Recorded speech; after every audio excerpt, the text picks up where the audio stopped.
Como lo comentamos ayer en el arranque del programa, hubo una corrección en el precio de las naftas y también del gasoil. Y además se anunció una rebaja de 100 pesos en el valor de la garrafa de 13 kilos. Esto lo anunció ayer la ministra de Industria, Energía y Minería, Fernanda Cardona. Estos ajustes van a regir, digamos, por julio y agosto. Y eso era importante porque estamos tomando una decisión que tiene que ver con 2 meses, entonces hay que planificarlo de una manera que realmente sepa cuál es la realidad de la gente.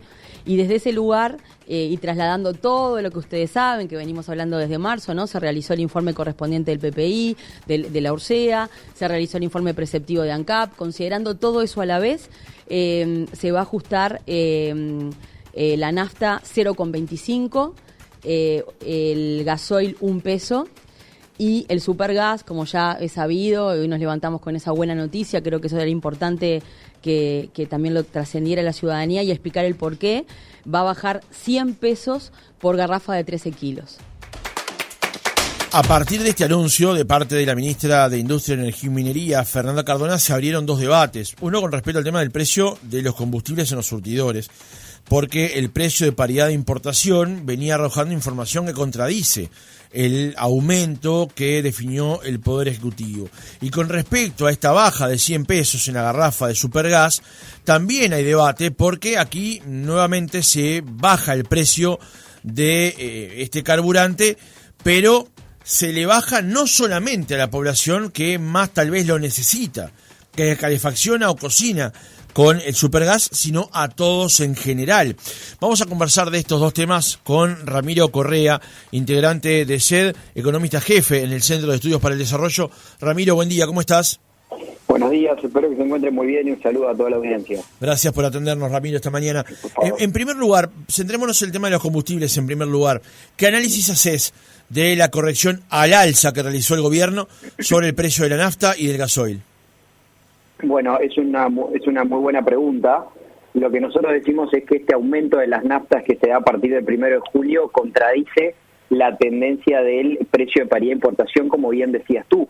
Nosotros cuando vemos la evolución del precio de las naftas y el gasoil, más allá de ver el movimiento puntual que se dé en un mes, tenemos que ver los determinantes, es decir, los factores que están detrás de esta fijación de precios, que como sabemos es un precio administrado y tiene una paramétrica detrás. Dentro de esa paramétrica hay un factor muy importante que es este precio de paridad de importación, que es una construcción teórica de, bueno, ¿cuánto nos costaría el litro de ese combustible ya traído, refinado, importado y puesto en la economía uruguaya? Ese indicador, que es el de fundamentos, digamos, el que nos muestra cómo se comportan los combustibles a nivel internacional, nos muestra que si nosotros vemos el acumulado de mayo y junio, que fue lo que se consideró para este aumento de las naftas, da una caída de las naftas super, concretamente de 2,7%, y de gasoil una caída del 3%. Por lo tanto, el fundamento del PPI, del precio de paridad de importación, nos está mostrando que por ese componente los combustibles deberían haber bajado de precio y no aumentado como efectivamente fue en julio. Por lo tanto, el primer comentario que nosotros estamos viendo es que se confirma una nueva divergencia entre lo que marca el componente de paridad de importación con la evolución del precio de los combustibles en el surtidor, en el precio de venta al público, ¿no? Lo cual obviamente no es una buena noticia en términos generales, ya que lo que uno aspiraría es que los precios de los combustibles sigan sus determinantes, fundamentalmente el precio de paridad de importación. Cuando en este caso además, Ramiro, el anuncio fue por 2 meses, por lo cual esa tendencia que advertimos en el informe de paridad de importación que confecciona la URSEA, no lo vamos a ver por lo menos hasta por 60 días, digamos. Sí, exactamente. Ahí, como bien tú decís, empieza a jugar la nueva normativa o los cambios de normativa a la fijación de los precios de combustibles, que fue anunciado hace unas semanas entre el Ministerio de Economía y el Ministerio de Industria, y una de las innovaciones que se agregó es que ya no habrá un ajuste mensual de los precios de venta al público de los combustibles. Por lo tanto, este aumento va a quedar vigente durante todo julio, durante todo agosto, y se revisará o no a partir del 1 de septiembre. O sea, vamos a tener que esperar los informes de URSEA, tanto del mes de julio como los meses de agosto, para ver cómo se comportaron los determinantes, pero más allá de cómo se comportaron los determinantes, precio, paridad de importación, margen de distribución, vamos a tener que esperar la definición del Poder Ejecutivo, porque lo que estamos viendo, como decíamos, en los últimos meses es que hay una clara divergencia entre lo que marca el PPI y lo que termina pasando en el surtidor al consumidor final. Ramiro, hasta ahora, esa divergencia entre el informe y el precio en el surtidor, ¿de cuánto es en cada uno de los carburantes? Y bueno, nosotros tenemos, por un lado, la divergencia con respecto al PPI, como te decía, el acumulado de mayo-junio de precio de paridad de importación de naftas nos está dando que debería haber habido una caída del 2,7% y en el gasoil del 3%. Acá hay una aclaración bien importante que hay que hacer, que esto no significa que las naftas o el gasoil deberían haber bajado 2,7 o 3%, porque el PPI es un componente más dentro de la paramétrica del precio de los combustibles. Si uno lo proyecta en el peso que tiene el PPI en el precio de venta final, nos da que la caída de naftas que tendríamos que haber observado tendría que haber sido aproximadamente de 1,25 pesos, estamos hablando de una caída del 1,6%, y el gasoil debería haber bajado en el entorno de los 0,8 pesos, lo que es una caída de más o menos un 1%. Eso es lo que deberíamos haber observado si el precio de venta final de combustible se hubiera guiado por el comportamiento de los precios de paridad de importación. Esta es la divergencia que nosotros estamos observando. Ramiro, ¿qué lugar tenemos que darle en esta ecuación al factor estabilización o el famoso factor X, que ahora lo han renombrado, digamos? Exacto, es un factor que le cambiaron el nombre, como bien decís tú, y ahora se transparenta, se agrega este 1,5 pesos fijo, y que aparece por primera vez transparentado y aplicado en la fórmula ahora, en el mes a partir de hoy, 1 de julio, cuando uno mira la publicación que hizo el Poder Ejecutivo, lo ve, y en realidad, cuando uno hace alguna cuenta medianamente simple, si uno considera lo que deberían haber caído las naftas por el PPI, que habíamos dicho que debería haber caído en el entorno de 1,25 pesos, pero le sumamos ahora este 1,5 fijo de factor de estabilización, esa diferencia nos da exactamente el 0,25 que terminan aumentando las naftas. Algo muy similar sucede con el gasoil. Por lo tanto, en parte lo que estamos viendo es que la caída que mostraba los precios de paridad de importación han sido compensadas y superadas por este factor de estabilización transparentado ahora en la paramétrica. ¿Y qué objeto tiene el factor de estabilización? ¿Qué beneficio, digamos, redunda para la persona que se está parando frente a un surtidor a esta hora, Ramiro? Bueno, el factor de estabilización sigue en realidad un objetivo, un doble objetivo. Por un lado, para las finanzas de la empresa pública ANCAP, ¿verdad? O sea, le da una estabilidad de un 1,5 pesos fijo por cada litro que está vendido, y en teoría esto también debería apoyar de alguna manera fuertes volatilidades que pueda tener el precio de combustible, que deberían ser absorbidas por ese peso y medio, digamos, en las naftas, y un poquito diferente en los del gasoil, ¿no? Lo que nosotros tenemos que ver es cómo evoluciona esto para adelante. Esto es muy reciente, ¿verdad? O sea, hoy no tenemos muchos elementos para decir, bueno, este factor de estabilización empieza a funcionar o no. Ahora está transparentado, se suma a la paramétrica, tendremos que ver de acá adelante cómo funciona. Y la otra innovación que es importante tener en cuenta, además del ajuste bimensual, como bien decías tú, es esta especie de bandas de flotación que introduce el Ministerio de Economía en los precios de combustibles, que establece que los ajustes nunca van a ser mayores al 7% cuando hablamos de aumento, o las caídas nunca van a ser más del 7% cuando implica caída. Es una banda ancha, claramente, pero bueno, también busca esta especie de estabilización, de predecibilidad en los precios de los combustibles. Cabe la duda, preguntarse si los ajustes bimensuales que traen cierta estabilidad, es decir, tener menos movimientos de precio de los combustibles, es adecuado en contextos de alta volatilidad del precio internacional de los hidrocarburos, ¿no? Porque muchas veces, si tengo que esperar 60 días para hacer un ajuste, que podría ser al alza o a la baja, esto puede implicar impactos en el consumidor final, así como también, y hay que decirlo, en las finanzas de la empresa pública ANCAP, ¿no? Claro. La última pregunta con respecto a este punto en particular, Ramiro. Recuerdo cuando se cambió el mecanismo de fijación de precios en la ley de urgente consideración, se hablaba del factor X, pero en ese caso el gobierno hablaba que el factor X tendría o tendería a reducirse conforme pasaran los años. Este factor de estabilización de 1,5 pesos a aplicar cuando se terminan de hacer las cuentas, digamos, no tiene una tendencia de reducción. Aquella tendencia contaba con el hecho de que ANCAP tuviera que ir adelgazando, digamos, que tuviera que ir bajando los costos asociados a la producción de combustible.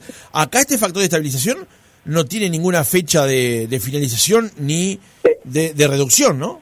Exactamente. Hoy lo que tenemos es un factor de estabilización permanente de 1,5 pesos y tendremos que esperar las novedades si esto en algún momento va a desaparecer o no. Hoy es una carga permanente sobre el precio de los combustibles. Bueno, eso no resulta ser una buena noticia, digamos, ¿no? Y esto parecería ser, claro, recargar nuevamente, como decíamos, el precio de venta final al consumidor, porque la otra variable que tú bien lo decís, en la gestión y en el marcado de precios de los combustibles es lo que tiene que ver con los costos internos de la empresa, que claramente no son los mayores ni mucho menos, pero que existen, ¿no? Y ahí estamos hablando de los costos salariales, de los costos impositivos y todo lo demás que ANCAP puede y debe ir eficientando, ¿no? Esos números para lograr un precio de venta final al consumidor que sea cada vez más bajo y sobre todo competitivo con la región y para la producción nacional. Por eso, en ese sentido, los que defendemos y entendemos que es una buena idea la libre importación de los combustibles, reafirmamos esta idea de decir, bueno, ¿por qué no se permite la importación libre a productores, consumidores o lo que fuera, que van a servir no solo para conseguir mejores precios cuando efectivamente sea así, porque es cierto que la importación puede ser más cara en algunos casos, pero cuando se consiga más barato va a arbitrar de alguna manera sobre todo la empresa monopólica nacional que va a empezar a ver que su mercado empieza a entrar en competencia, ¿verdad? Hay que hablar. Vamos a mencionar ahora, antes de pasar al segundo tema, que tiene que ver con el supergas, un reportaje que hacíamos días pasados con Ernesto Elenter, el director de SEG Ingeniería, donde él mencionaba que en Montevideo, o sea, en más de la mitad de la población, el método de calefacción de los hogares es de 1 de cada 4 con supergas. El otro 75% elige calefaccionarse la mayor parte con energía eléctrica y otro porcentaje con leña. Hago esta salvedad para pasar a ese otro tema, Ramiro, que tiene que ver con el ajuste del precio de la garrafa de supergas que anunció ayer el Poder Ejecutivo, donde se advierte una rebaja de 100 pesos en la garrafa de 13 kilos. ¿Qué análisis haces con respecto a esto? Bueno, acá vemos una innovación, ¿verdad? Una innovación en dos sentidos. Primero, que es una baja de un combustible, en este caso para calefacción fundamentalmente, que es el gas, la garrafa de 13 kilos de gas, que va en contra de la tendencia del aumento de la nafta y del gasoil, como ya comentamos. Y la otra innovación es que no es una reducción focalizada a determinados tipos de consumidores, sino que es una reducción generalizada para toda la población que compre garrafas de gas de 13 kilos. O sea, estamos hablando de que esto es indiferente de mis niveles de ingresos. Por ejemplo, Esta rebaja va a ser igual para la población vulnerable, para clase media o para las clases más beneficiadas. Van a poder comprar la garrafa de gas de 13 kilos por 2 meses, que fue el anuncio, a 100 pesos más barato, ¿no? Entonces acá lo importante es decir que esta rebaja en el precio de la garrafa de 13 kilos es un subsidio, ¿verdad? O sea, alguien va a tener que cubrir esta rebaja, van a ser en primera instancia claramente las finanzas de la empresa ANCAP, que al final del día, si se deterioran demasiado, recordemos que esto entra en el déficit del sector público general de toda la economía, ¿no? O sea, del sector público en general. Por lo tanto, esta rebaja no es una rebaja ni por fundamentos, ni porque efectivamente se haya logrado mayores niveles de eficiencia que admitan precios más bajos, sino que es una decisión de política económica y social que se lleva adelante de la reducción de 100 pesos en la garrafa de 13 kilos, ¿no? También es importante decir, porque las autoridades obviamente en el anuncio remarcaron mucho esta rebaja como una buena noticia, y muchos remarcaban que esto ayuda mucho a la población vulnerable, que es la que utiliza más intensamente la garrafa de gas a los efectos de calefaccionarse. Y ahí lo que hay que recordar es que ya existe un subsidio focalizado para la población MIDES vulnerable, que actualmente ya están pagando un 50% más barata la garrafa de gas de 13 kilos ya desde el 2013. O sea, ahí tenemos un caso bien diferenciado entre lo que es un subsidio global para toda la sociedad, que lo terminamos pagando todos, pero que beneficia a toda la sociedad sin importar su nivel de ingresos, lo cual es claramente regresivo, porque va a beneficiar más a los que más ganan, claramente, contra un beneficio focalizado y definido a la población vulnerable solamente, que es lo que en términos de eficiencia económica y de política social Uruguay debería avanzar. Tenemos que empezar a cortar con esta lógica de subsidios generalizados, ¿sí? Y empezar a ir hacia los subsidios focalizados a la población que realmente lo necesita, para que realmente lo pueda aprovechar y para que realmente se le pueda dar una reducción o un subsidio considerable, como por ejemplo es el de la garrafa de 13 kilos, que es un 50% más bajo. Claro. Cuando anunciábamos la nota en redes sociales, Ramiro, nuestra querida amiga María Dolores Benavente escribió: ¿cuándo se aprenderá que no hay que subsidiar productos sino personas? O sea, dirigir directamente los esfuerzos del Estado en reducir ciertas tarifas públicas a las personas que más lo necesitan y que no sea al barrer, digamos. Exactamente. Coincido plenamente con la colega y referente de María Dolores Benavente. Esa, en la lógica, está demostrado con evidencia empírica, y además es lo que tiene que pasar en términos de finanzas públicas, que es el gobierno administrando el dinero que genera fundamentalmente el sector privado, y por lo tanto lo tiene que cuidar y velar que cada peso gastado tenga la mayor eficiencia y la mayor responsabilidad del gasto. Por eso la evidencia ya muestra hace muchas décadas que los subsidios que funcionan correctamente son los que subsidian directamente personas en función de su posición social, ¿verdad? O sea, de nada sirve subsidiar 100 pesos a todos la garrafa cuando se podría subsidiar mucho más que 100 pesos a la población que realmente lo necesita, y que probablemente ese subsidio termine siendo más económico en términos de las finanzas públicas. O sea, probablemente implique una menor erogación y se hace bien definido y focalizado como debe ser. Ramiro Correa, economista jefe en el Centro de Estudios para el Desarrollo, gracias por haber estado otra mañana con nosotros. Muchas gracias, un placer y a la orden.